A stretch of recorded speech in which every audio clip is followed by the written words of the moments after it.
Hey friends, let's read some books together. Today we're going to read How the Grinch Stole Christmas by Dr. Seuss.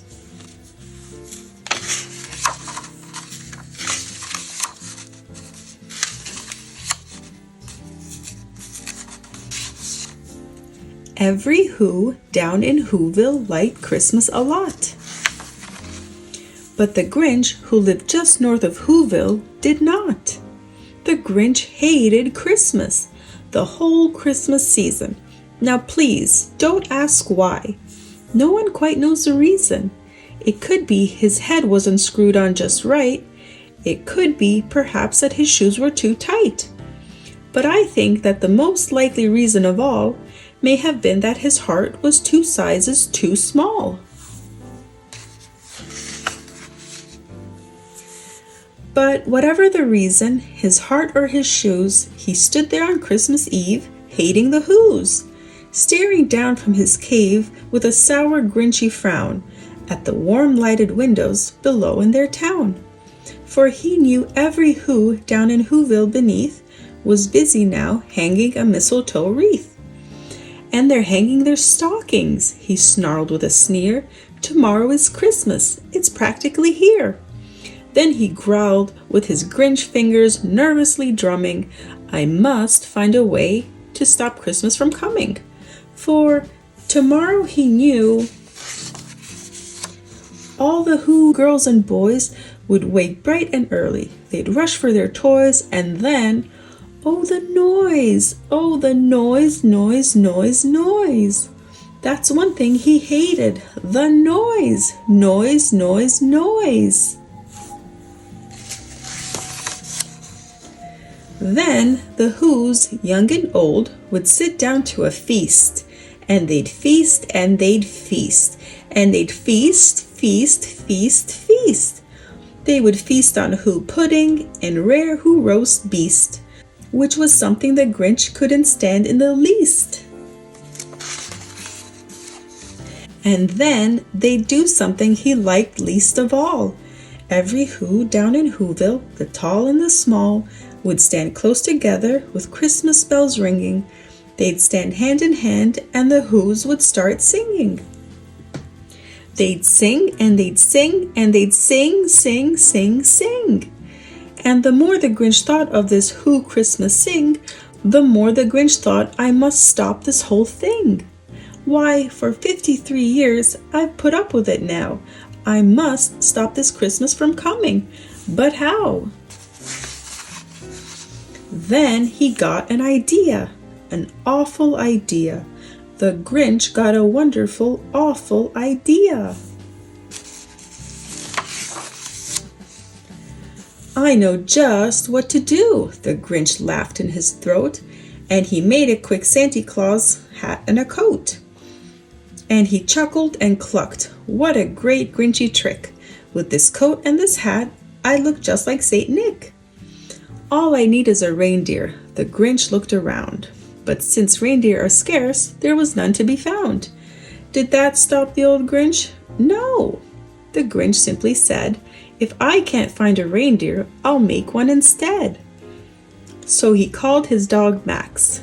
Then he took some red thread and he tied a big horn on the top of his head. Then he loaded some bags and some old empty sacks on a ramshackle sleigh and he hitched up old Max. Then the Grinch said, giddy up, and the sleigh started down toward the homes where the Whos lay a snooze in their town. All their windows were dark, quiet snow filled the air. All the Whos were all dreaming sweet dreams without care. When he came to the first little house on the square. This is stop number 1, the old Grinchy Claus hissed, and he climbed to the roof, empty bags in his fist. Then he slid down the chimney, a rather tight pinch, but if Santa could do it, then so could the Grinch. He got stuck only once, for a moment or two, then he stuck his head out of the fireplace flue, where the little Who stockings all hung in a row. These stockings, he grinned, are the first things to go. Then he slithered and slunk with a smile most unpleasant around the whole room, and he took every present. Pop guns and bicycles, roller skates, drums, checkerboards, tricycles, popcorn, and plums. And he stuffed them in bags. Then the Grinch very nimbly stuffed all the bags one by one up the chimbley.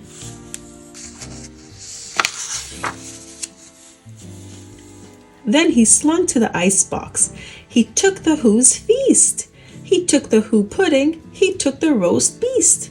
He cleaned out that icebox as quick as a flash. Why, that Grinch even took their last can of Who hash.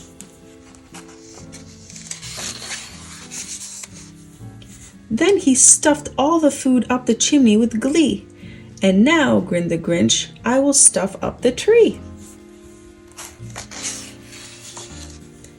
And the Grinch grabbed the tree, and he started to shove, when he heard a small sound like the coo of a dove. He turned around fast, and he saw a small Who. Little Cindy Lou who was not more than 2. The Grinch had been caught by this tiny Who daughter, who'd got out of bed for a cup of cold water. She stared at the Grinch and said, Santa Claus, why? Why are you taking our Christmas tree? Why?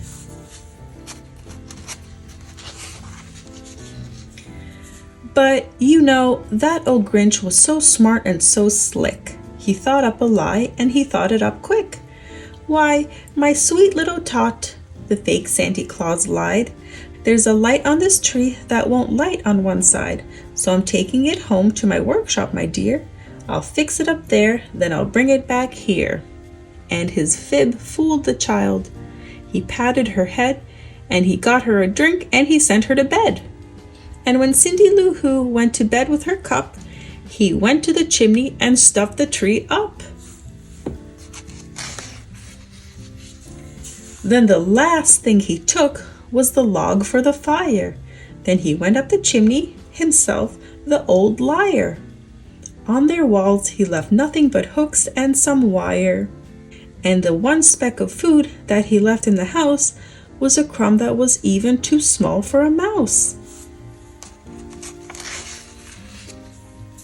Then he did the same thing to the other Who's houses, leaving crumbs much too small for the other Who's mouses.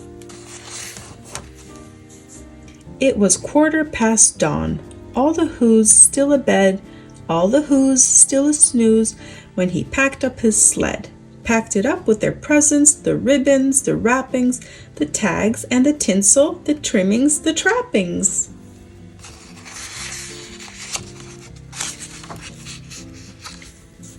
"3,000 feet up the side of Mount Crumpet, he rode with his load to the tip-top to dump it. Pooh-pooh to the Who's, he was Grinchishly humming. They're finding out now that no Christmas is coming.